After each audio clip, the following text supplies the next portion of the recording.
Assalamualaikum warahmatullahi wabarakatuh. Umar, sosok seseorang yang sangat tegas apabila menyangkut syariat.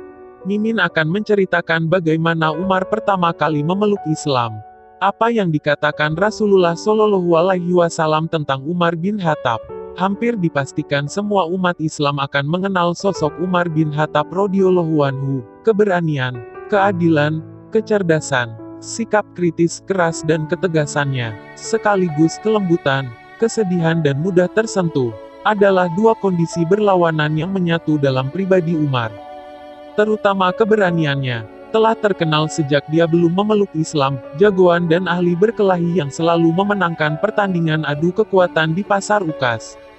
Namun keberanian dan kekuatan ini pula lah yang akhirnya mengantarkan pada hidayah Allah Subhanahu wa Ta'ala ketika membentur keberanian dan kekuatan iman yang dimiliki adiknya, Fatimah binti Khattab. Kisah keislamannya ini berawal ketika tokoh-tokoh kafir Quraisy seperti Abu Jahal bin Hisham, Uqbah bin Nafiq dan lain-lainnya gagal membunuh Nabi Shallallahu Alaihi Wasallam. Sementara dakwah Islam semakin meluas dan beberapa orang sahabat berhasil hijrah ke Habsyi, dan beribadah dengan tenang di bawah lindungan Raja Najasyi. Sebagai jagoan terkuat di Makkah, Umar merasa harus ia sendiri yang membunuh Muhammad, yang dianggapnya telah murtad dan memecah belah kaum Quraisy serta memaki dan menghina agama nenek moyangnya. Umar pergi ke rumah Al-Arkam, tempat Rasulullah Shallallahu Alaihi Wasallam mengajarkan Islam kepada sahabat-sahabat beliau. Di tengah perjalanan ia bertemu Nuaim bin Abdullah, yang menanyakan kepergiannya dengan pedang terhunus.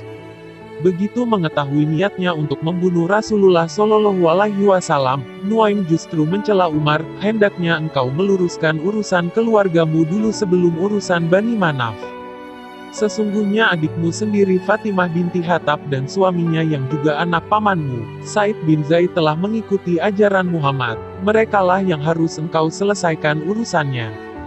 Betapa geramnya Umar mendengar penjelasan Nuaim bin Abdullah, dibelokkanlah langkahnya menuju rumah Said bin Zaid dengan kemarahan yang memuncak.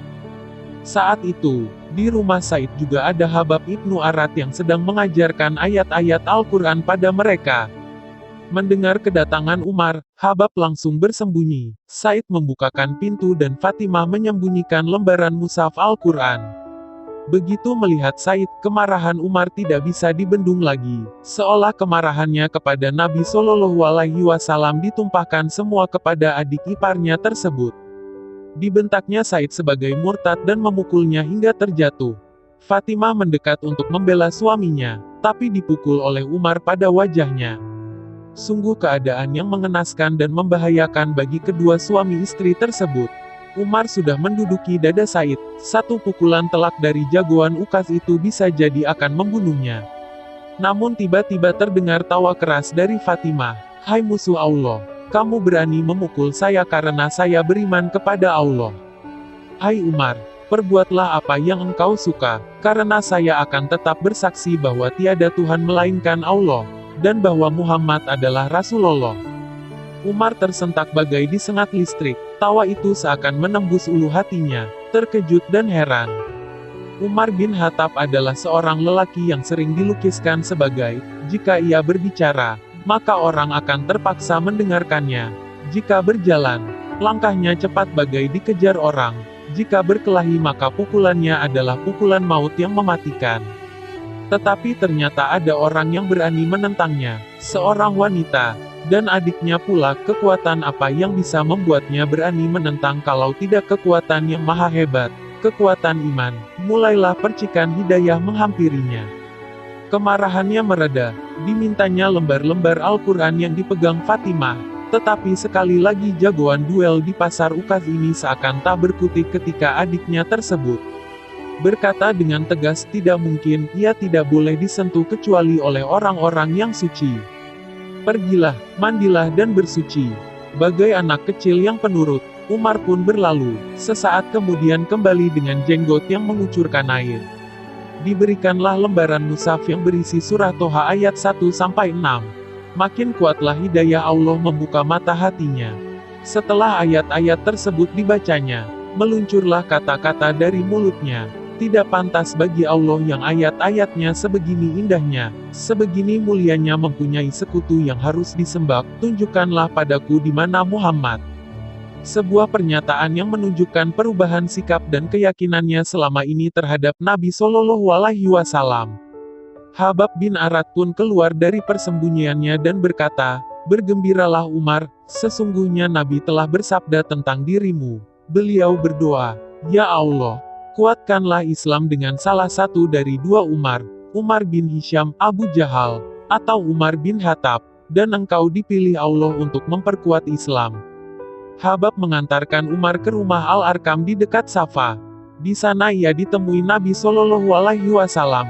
Beliau memegang ujung baju Umar dan berkata, "Masuklah kamu ke dalam Islam wahai Ibnu Al-Khattab. Ya Allah, berilah hidayah kepadanya." Umar pun bersyahadat. Maka bertakbirlah para sahabat yang hadir, dengan takbir yang bisa didengar hingga sepanjang jalan di kota Mekkah, bahkan juga sampai ke Ka'bah. Benarlah doa Nabi Shallallahu Alaihi Wasallam, keislaman Umar mengguncangkan kaum musyrik dan menorehkan kehinaan bagi mereka, tetapi sebaliknya memberikan kehormatan, kekuatan dan kegembiraan bagi orang muslim. Tidak seperti mualaf sebelumnya yang umumnya menyembunyikan keislamannya, Umar sebaliknya. Diingatnya siapa yang paling memusuhi Nabi Shallallahu Alaihi Wasallam, siapa lagi kalau bukan Abu Jahal. Umar mendatangi rumahnya dan menggebrak pintunya. Begitu Abu Jahal keluar, Umar memberitahukan keislamannya. Abu Jahal menutup pintu dan masuk kembali ke rumahnya. Begitupun ketika diberitahukan kepada pamannya, Al-Ash bin Hashim, dia justru masuk ke rumah. Biasanya mereka berdua ini kalau bertemu dengan orang yang masuk Islam, mereka menangkap dan menyiksanya. Ketika kembali kepada Nabi Shallallahu Alaihi Wasallam, Umar menginginkan orang-orang Islam untuk tidak sembunyi-sembunyi lagi karena menurut pendapatnya, mereka ini dalam kebenaran, hidup ataupun mati. Pendapatnya ini dibenarkan oleh Nabi Shallallahu Alaihi Wasallam dan beliau menyetujui keinginan Umar. Beliau mengeluarkan orang-orang Muslim dalam dua kelompok. Kelompok pertama dipimpin Hamzah, yang telah memeluk Islam 3 hari mendahului Umar, dan kelompok kedua dipimpin Umar sendiri. Orang-orang musyrik hanya terpana tidak berani berbuat apa-apa seperti sebelumnya. Tampak jelas kesedihan di mata mereka. Karena itulah Rasulullah menggelari Umar dengan Al-Faruq, pemisah antara yang hak dan yang batil. Sejak saat itu orang-orang Islam bisa beribadah dan membuat majelis di dekat Ka'bah, tawaf dan berdakwah, serta melakukan pencegahan terhadap siksaan-siksaan.